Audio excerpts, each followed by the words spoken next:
Welcome to Sports Insider. I'm Dan Labbe. He's Chris Fedor. We've got a packed show for you today. Chris Haynes is going to join us to talk Cavaliers right off the bat. Mary Kay Cabot's going to talk Browns. Nothing to talk about there. Oh, right? boy. Oh, and then we're going to talk Indians, get you ready for spring training with Paul Hoynes. Plus, as always, Bud Shaw will join us in his Andy Rooney role at the end of the show. Let's get right to it, though. Let's bring in Chris Haynes, our Cavaliers beat reporter, to talk Cavaliers. And Chris, when I watch this team, that long winning streak, they lose to Indiana, they get right back to it, just blowing teams out. I've got to ask, I know Atlanta has the best record. I know Chicago's ahead of the Cavaliers, Toronto's ahead of the Cavaliers, but right now, are the Cavaliers the best team in the Eastern Conference? I think so. I think when we talk about star power and role players that produce and contribute, I think right now they are the best team in the Eastern Conference. And you know what? I wouldn't even get on somebody if they said that they arguably the best team in the NBA. I still think there's a couple of Western Conference teams that I would put ahead of Cleveland, but hey, I wouldn't dispute that totally. The way they're playing from top to bottom, offensively, defensively, the way everybody is bought in thus far, man, they're making a compelling case of why they're one of the top teams in this league right now. Chris, you and I talked about this at the Q last night after the game. There's just a different feeling around this team, at least from my perspective. They're loose, they're having fun, they're throwing lobs to each other. Last night they had me singing Lupe Fiasco's Deliver. What do you attribute the changes to this team in terms of the attitude and the overall play? You know, I know we want to say that, a lot of, the moves were made. Some moves were made. We talk about Moscow, J.R. Smith, Iman Shumpert. That definitely helped this team. Definitely helped the psyche of this team. On the defensive end, the trust factor, and that's a lot. Timothy Moscow has a large part to do with that. And the personnel that they have now, and the defensive schemes that Black has put in is suited towards the personnel. With all that being said, guys, when you're winning, everything pretty much falls into place. Now all of a sudden there's no chemistry issues. All of a sudden, everybody likes being around each other. Everybody likes playing with each other, and that's I don't mean to just rain on somebody's parade, but that's what winning does. And now, Coach Black, who looked like he didn't belong in this league, now all of a sudden he's looked at as one of the top coaches in the league right now for what he's doing with this ball club. So, and I was told this early on. I was told this by Black. He said that, hey, once we get our guys in, everything will fit into place. And that's what he's been saying. He doesn't contribute the way they're playing to any defensive scheme change, any start line change. He just said getting the guys healthy and bringing in those guys. That's simply the reason why they're playing so well as of late. Chris, you mentioned winning, and it even kind of paints over the whole Tweetgate incident that went down with LeBron-James subtweeting Kevin Love and then denying it, owning it, denying it. Where does all of that stand right now, and what's the relationship between LeBron and Kevin Love like? Honestly, I don't really think there is much of one. Personally, I think that they come out, they play basketball, they respect each other as teammates. I don't think there's a feud or anything like that, but I just think there's not much of a relationship. Chris Fedor, you see it. Yep. Kevin Love is the last last person to leave the locker room after every single game. Yep. LeBron, he has his guys he leads with. J.R. Smith is fired up now. Tristan Thompson, most of the time, exit with LeBron. But Kevin Love is by himself. He's an introvert. And he's always been that way. So with that being said, chemistry-wise on the court, it's a work in progress, but I don't think there's any drama going on. But when you talk about relationship and where those two guys are at, I just personally, they can say what they want to say, but just by my observations alone, I don't really think there's much of one. It's interesting to talk about this, obviously, when the Cavs are playing their best basketball of the year, Chris, 14 of 15. But in Miami, LeBron considered Dwayne Wade like a brother, Chris Bosh like a brother. Can it still work even though they don't have those close relationships and LeBron's closer to a guy like Kyrie, J.R. Smith? It seems like Iman Shumpert as well. Can it still work and all come together? Yeah, it can. I mean, it's coming together fine now. They're playing their best basketball of the year, and this is the thing that people have to understand.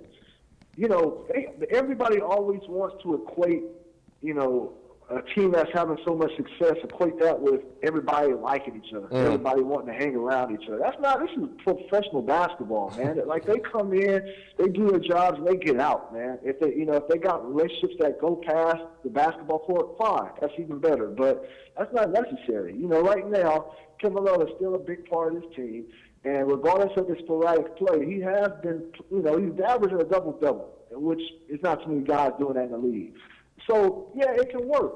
And I think right now it's working. Can it get better? Yes, it can. But if people want to put this facade out there that everybody loves each other and enjoys being around one another, that's just not true, man. I'm not going to put crap out there just to put it out there just for the sake of a good story. That's just not reality. Speaking of Kevin Love, are we expecting to see the goggles tonight against Chicago, Chris? Man, based on what he said, it doesn't sound like he's pulling for that at all. He said he tried it on last night, and he would like to show his face. And hey, that face has got him so many commercials, so many endorsements. So I don't blame him. Why would you want to put some goggles on that and kind of mess that thing up that he got going for himself? But no, I think he'll play. And whether the goggles or not, I don't know. He's having an evaluation this morning to see, how far he can go. But if you're asking me to give a diagnosis on his goggle situation, I would say he's leaning towards not wearing them. All right, Chris Haynes, our Cavaliers beat writer, joining us. Chris, thanks for the time. Anytime, guys. Take care. Goggles. Yeah. I should start wearing goggles for this show. I think Please, if he's rec specs. Rec specs. If he's trying to be more socially acceptable in the locker room, though, goggles is not the way to go. We'll see if his teammates hang out with him then. He wasn't all about it. When he said he tried them to see if he could get back in the game, to see if he could get his vision back. But he said that he's hoping that he can move forward without the goggles. Look, he's a good-looking dude. A lot of females really, really like some Kevin Love. I'm not using my words, he's a good-looking dude. I'm going by what my girlfriend says, what my girlfriend's mom says. So I think Chris was on to something there. He wants to keep that face exposed to all the ladies. You never know. I'll say it. I'm with him. Kevin Love is a good-looking guy. Okay, you said it. All right, let's switch gears and talk Browns and bring in our Browns beat reporter, Mary Kay Cabot. Mary Kay, how are you? Well, no, wait a minute. I wanted to talk about Kevin Love for a little bit. Oh, see, you think he's a good-looking dude too, right, Mary Kay? Not getting into that, guys. We better talk about the Browns. All right, we'll do that. The Browns, it was a year ago, actually, yesterday, Mary Kay, that the Browns shook up their front office, and everybody kind of thought it would be a good thing. Ray Farmer was going to take over, kind of a young and upcoming guy. Joe Banner, Mike Lombardi out. A lot of optimism at the time. I'd say things have changed pretty drastically in a year. Where is this team right now? Are they in the same spot as they were a year ago? Well, actually, no, it's not the same spot, but it is a spot that I still think needs some tweaking, needs some attention. Right now, once again, they're heading into a draft where they've got 2 first-round picks. They've got a lot of things to sort through. Ray Farmer, Jimmy admitted yesterday for the whole world that Ray did actually send those texts that we've been reporting about. And so now we know that, there is probably a really good chance that he is going to get suspended, that the club will probably get fined for this, and they will, I'm sure, probably lose a draft pick. So they're heading into this off-season with a little bit of turmoil. And then the other thing to consider is, I think free agents, might look at this situation and wonder how stable things are and, if this is a right pick for them.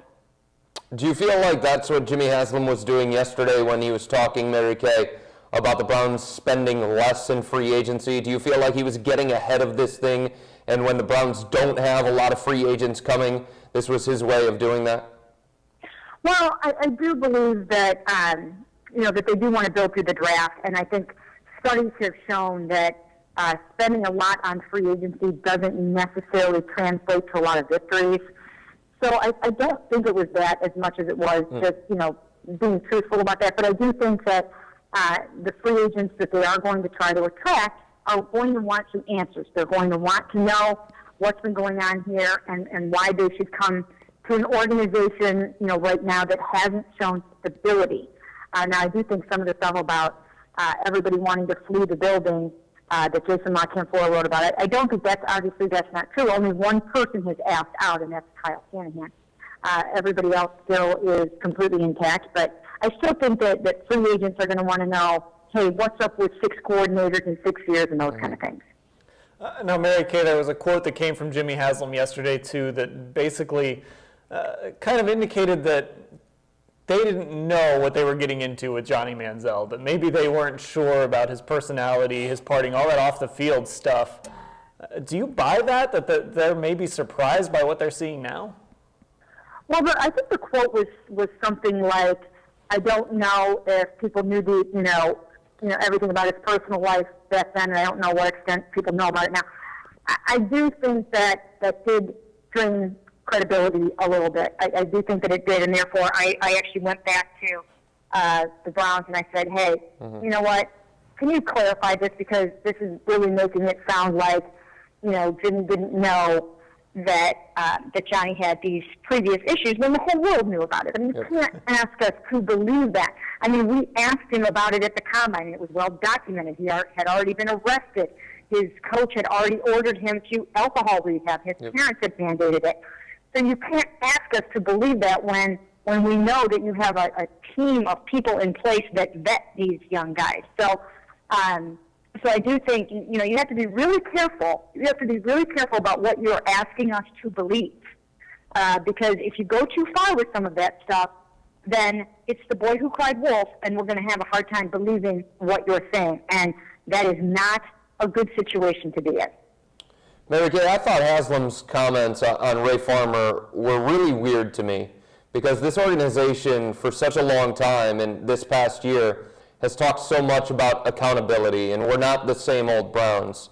Jimmy admits yesterday that Farmer made a mistake, that he was the one behind quote-unquote Textgate, but he's not planning any kind of punishment for Ray, and he's sticking by Ray. I mean, isn't that in itself an example of a poor precedent being set here? Isn't that an example of why things are considered dysfunctional?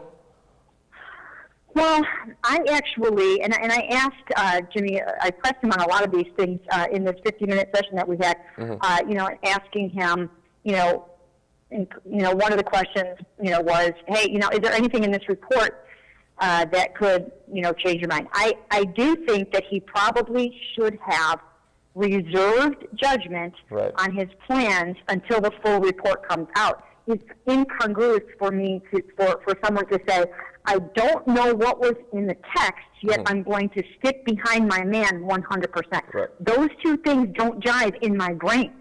You have to know the full story. You have to know the full extent of it and the full report before you decide what you're going to do. I mean, how do you know that there was no competitive advantage gained if you don't know what was in the text? And if you do know what was in the text, don't tell us that you don't. So I don't know how you can say you're going to unequivocally stand by your man when you don't know what the report is going to say. Mary Kay, it almost feels like Jimmy-Haslam is walking this fine line. He's using the media to kind of get his message out, which is what he's supposed to do. It's kind of a PR-friendly message, but at the same time, you said earlier, he's asking you guys to believe things that are awfully hard to believe. At some point, that's going to come back to bite him, isn't it? Well, yeah, it does. I mean, the right answer right from the start about Johnny would have been this. Hey, you know what? We did our due diligence. We knew what we were getting into. He had been walking the straight and narrow for 3 or 4 months before the draft. We believed that once we got him into our system and in with our player engagement people, that we could surround him with a good support system, and that we hoped that things would be okay. We felt it was a risk worth taking at number 22. That's the right answer to that. So, the right answer isn't having anything to do with, no, we're not really sure that anybody knew what was going on with Johnny before the draft. You just can't go there. And the text, here's the right answer about the text. The right answer about the text is this. Once the investigation began, I was advised not to maybe not to look at the text or whatever the case may be. I know the gist, you can say, I know the gist of what was in the text. I have a pretty good understanding of what was in the text. I didn't actually see them.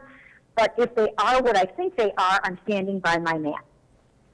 Mary Kay, the sense that I got in reading Haslam's comments yesterday, he still believes in Johnny-Manziel, the quarterback. He still believes in the guy that the Browns moved up to take in the first round.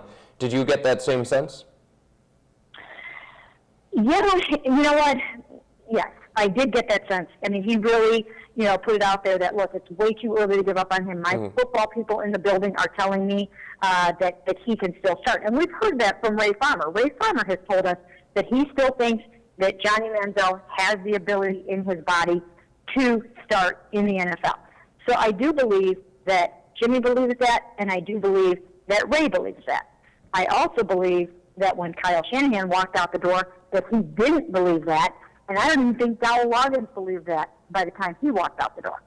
So the jury is still out, but yes, I do think that there are people in the building, including Jimmy and Ray, that feel that Johnny has potential.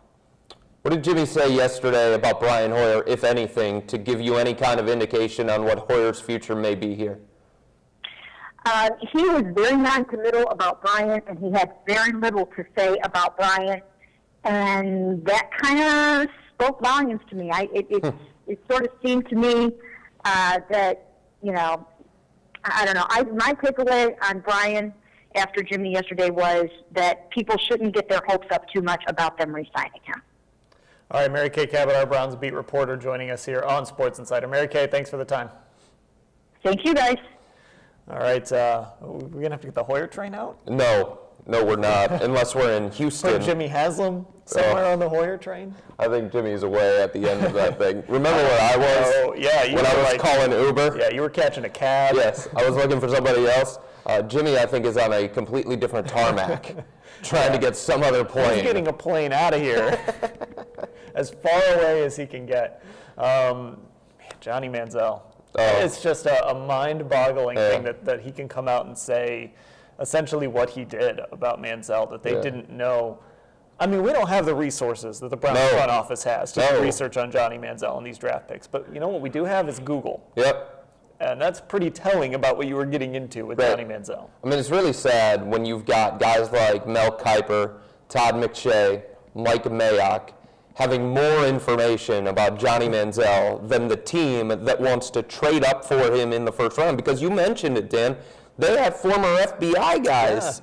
It's their job to call the coach of Texas A&M, Johnny's high school coach, Johnny's father, the cafeteria workers, everybody that came in contact with Johnny-Manziel. If you're going to invest a first-round pick in a quarterback, make him the face of your franchise, make him the spokesperson for the franchise, you have to find everybody that ever came in contact with him and see what you can do. And for them to go out and say the things that they did just makes them look worse, Dan. It really does. All right, let's think warm thoughts here. Let's bring in our Indians beat reporter, Paul Hoynes, because we are on the verge of spring training. Hoynesy, I know you're leaving next week for Arizona. How you doing? Good, Chris. Dan, how you guys doing? Great, bud. Doing all right. I'm a little jealous that you get to go out there next week because it's supposed to get real cold around here. I know. Has it stopped snowing for like 5 weeks? I don't know, man. It's just like I keep looking out my window and the snow piles just keep getting higher. All right, Hoynesy, let's get to it. A guy that I'm really interested in this season, and a guy that hasn't been talked about a lot. He got off to a slow start last year offensively and defensively, then came on. Yan Gomes. This is a guy that provides a lot of pop in this lineup. They don't have a ton of pop elsewhere. How important is he to this lineup, and where do you slot him? That's a great question because, as you know, last year, he struck out like 120 times last year.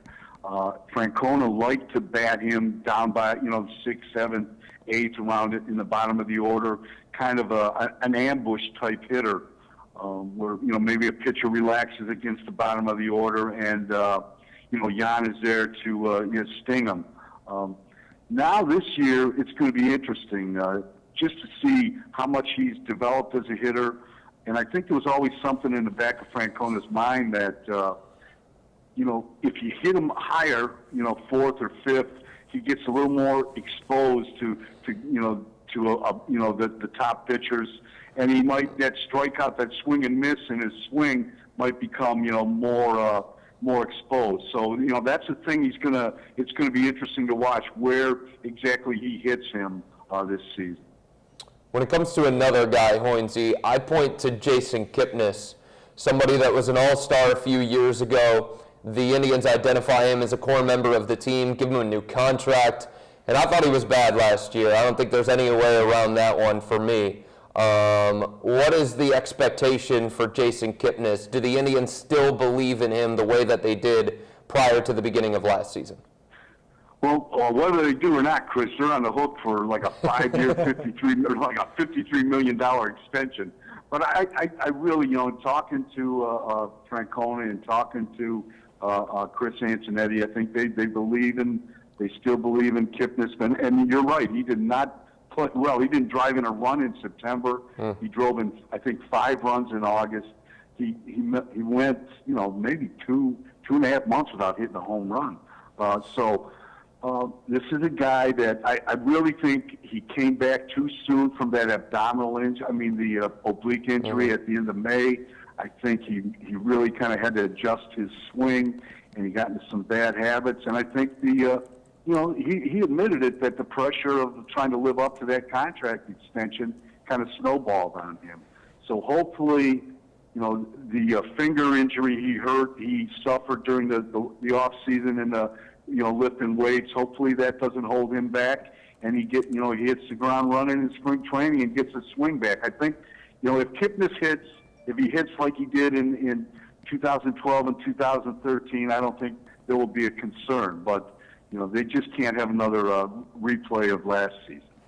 Hoynes, it's interesting when I look at this team because they aren't as young, I think, as maybe some people think they are. They have a lot of key guys: Brantley, Gomes, Kipnis. These guys are over 25. Kluber's, 28, 29 years old. This isn't a young team. They're not aging veterans, but when you kind of look at where these guys are, the window's kind of right there now. If they're going to do something with this talent, it's got to be in the next probably 1 to 3 years. Yeah, I think these are the prime years of a ball player like Kluber. He'll pitch most of this year at 29. That's a prime for a pitcher, especially coming off a Cy Young year.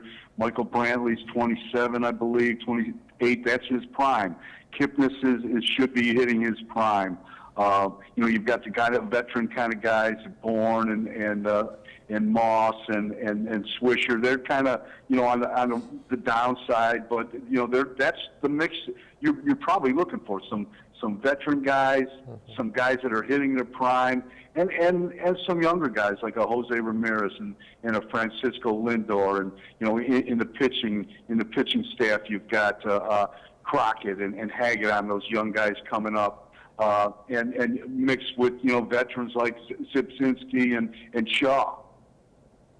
Hoynesy, when I look at the Indians starting rotation, obviously Corey Kluber stands out to me. He's the reigning AL Cy Young winner. He's one of the best pitchers in all of baseball. But I feel like there's a hole in that guy after him. Another guy that you can have at the front of the rotation if you get into a series that he's going to go out there and you have an idea of what he's going to deliver. I feel like there are question marks there in that starting rotation. Cole Hamels is available from the Phillies. There are a number of teams interested in him. Do the Indians have the assets to get that kind of thing done, or would they shy away from a guy like that because of his price tag? I think they have the assets. I think the price tag, like, what's he making? Like $25 million? Yeah. I don't know if it's $25 million a year for about 8 to 9 years. I mean, he signed to a 7-year deal, and I just think that price tag is. They cannot play in that ballpark. I think Hamels would be great here, but.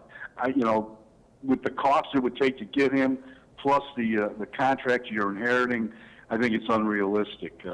Plus, I don't think there's not a real good vibe between the Indians and the Phillies. There's still some hangover in that Cliff Lee deal. They thought they got shortchanged in the exchange for Cliff Lee and the 5 guys they got back, Carlos Carrasco notwithstanding. What do you mean? I mean, they got one of the 4 guys right or something like that. Like Jason Donald? Like Lou Marceau? I think there's still some hurt feelings over that one. Hoynes, is Barry Zito a guy that the Indians are really interested in? I think they looked at him, but I don't think the interest is real high there. This is a guy that missed last season, and he's attempting a comeback. I think they're more interested in Albers. They have him. Francona knows him. Pitched for him in Cleveland and Boston. I think they're still, if they could, they'd like to add another arm to the bullpen. Hoynes, one of the big free agent pickups, Brandon Moss. He's coming off that hip injury. What's the plan with him when it comes to spring training? Well, he had started running just before he got to Tri-Fest. The big thing is with him is swinging. When's he going to be able? Not just swinging. He's swinging the bat now, but when can he let it rip? And it's his right hip. So he's a left-handed hitter, so that's the hip that he turns on and he pivots on. That's the hip that takes that grinds on him. I think they think he'll be ready to play in exhibition games somewhere in early March, maybe the first or second week of March. That's another guy. Their prognosis is pretty good on him. I think they believe he'll be ready for the season opener. All right, Hoynesy, we'll let you go. Next time we talk to you, you'll be in nice, warm Arizona. Maybe you guys could send me out some suntan lotion or some sunblock so I don't get burned. All right, Hoynesy, thanks for the time. I'm sorry, I had to say that. All right. You need it. It's a dry heat out there, Hoynesy. Okay, guys. All right, Paul Hoynes joining us. By the way, did you just Montreal, Lou Marsone's name? Well, remember, everybody used to do that with him, right? They were like, it's not Lou Marson, it's Lou Marsone. I guess. You don't remember that? I don't. I feel like in this town, and maybe because I'm so close to it, but then I feel like in this town, we mispronounce names like nobody's business. Remember Anderson Varejao, we used to finish his name with an N? That's right? Yeah. For so long we were doing that. We can't get Timofey Mozgov. Even the PA announcer at Quicken Loans Arena can't get Timofey, even though that's how it's written. And now the new one is Marcus Mariota. Yeah, I'm sorry, not Mariota, but Mariota. And it doesn't matter how many times we say it, we continue to get it wrong, man. That's one you guys got to learn. Mariota. Yes. All right. Let's send it over to Bud Shaw. Well, thanks, Dan Labbe. Jimmy-Haslam was obviously in the news this week, giving us a lot to write about and giving you a lot to say about what we wrote. Our first comment compares Randy Lerner's Browns to Jimmy-Haslam's Browns and says, Randy Lerner's Browns made me laugh. Jimmy-Haslam's Browns make me want to take 7 showers a day. Well, listen, while 7 showers might make your cleanliness above reproach, your comment does make me question your sense of humor. If Randy Lerner's Browns made you laugh instead of cry, I can only guess how you reacted when Old Yeller died. Our second comment comes from Tom Darden, who I don't think is his real name, who's basically telling the media to move on, that we're making too much out of this, that it's all old news. Well, listen, when the owner calls a meeting with the media to address issues about his organization, that's not old news. That's actually the definition of news. As for the draft, I'm pretty sure Fedor will be on mock draft 32.0 by late April, so I think we have some time to get into that. Our third comment is about Ray Farmer and offers a new candidate for the position, saying, Bud, if Ray Farmer gets fired, can my dad be GM? He doesn't know how to text either. Well, listen, we know that Ray Farmer won't be fired since Jimmy Haslam called him an exceptional human being and pledged full support. But I wouldn't rule out your dad's candidacy until after the first round in April. In the meantime, if your father also had Johnny-Manziel, the top-rated quarterback, on his board, tell him to keep his day job. And finally, our last comment comes from a reader of a certain magazine that's popular this time of year. It's a journal entry. If the SI swimsuit issue didn't improve your mood, I'm not a doctor, but you may be suffering from seasonal affective disorder. But don't worry, your Brown season ticket bill will be in the mail shortly, and that should lift your spirits. Guys? Bud, we talked about it with Mary Kay, how Jimmy Haslam said that, they didn't know really about Johnny Manziel. Maybe not everybody in the building knew. And my first thought is, maybe the internet was down in Berea, or maybe they just hadn't had internet installed there yet. And it wouldn't surprise me if that was the case, if like the day they were researching Johnny-Manziel, their Time Warner cable internet was down. I'm not sure what makes you feel better or worse about the organization, that they didn't know or that they knew. You know, it's one of those things where if they didn't know, that's, you know, bring back Lou Moretti.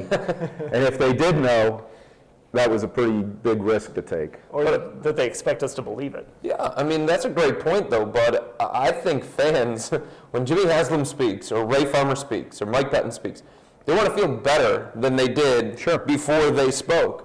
And I don't get the sense that the fans feel any better about this team after Jimmy spoke yesterday. And to be honest with you, Bud, I don't think there's any reason to feel better about this team after he spoke yesterday. No, I don't think so either, Chris. And I would say this, of the three men you mentioned, I think Pettine leaves fans feeling better. Yes, I agree. Ray leaves fans scratching their head thinking they'll never see a wide receiver ever again, and they're going to be tied to Johnny-Manziel for the next 5 years. And Jimmy-Haslam, I mean, all you need to say is that this is yesterday or today is the anniversary of the last time he got out in front of everybody and said that he thinks reports of their dysfunction are widely exaggerated. So it's a year later, he's still refuting the same thing. That should tell you something. Yeah. All right, Combine next week, so we'll probably get to hear from Mike Pettine, among others as well, and see if they parrot what Jimmy had to say. I think that's one of the things that people like about Mike Pettine, though. Right. He tends to not mince words. He tends to say what he's thinking. Yeah, and somebody has to ask Ray Farmer, since he was the GM, he was the one that put his neck out there. He was the one that made the selection of Johnny-Manziel. Somebody has to ask him, did you know about these things with Johnny? And if you would have known these things, or if you did know these things, why did you still go ahead and do those? Yeah. Ray, if you want to come on Sports Insider and talk about it, just shoot me a text. Open invitation. All right, he's Chris Fedor. I'm Dan Labbe. My thanks to Chris Haynes, Mary Kay Cabot, Paul Hoynes, and of course, Bud Shaw, and we'll talk to you next week.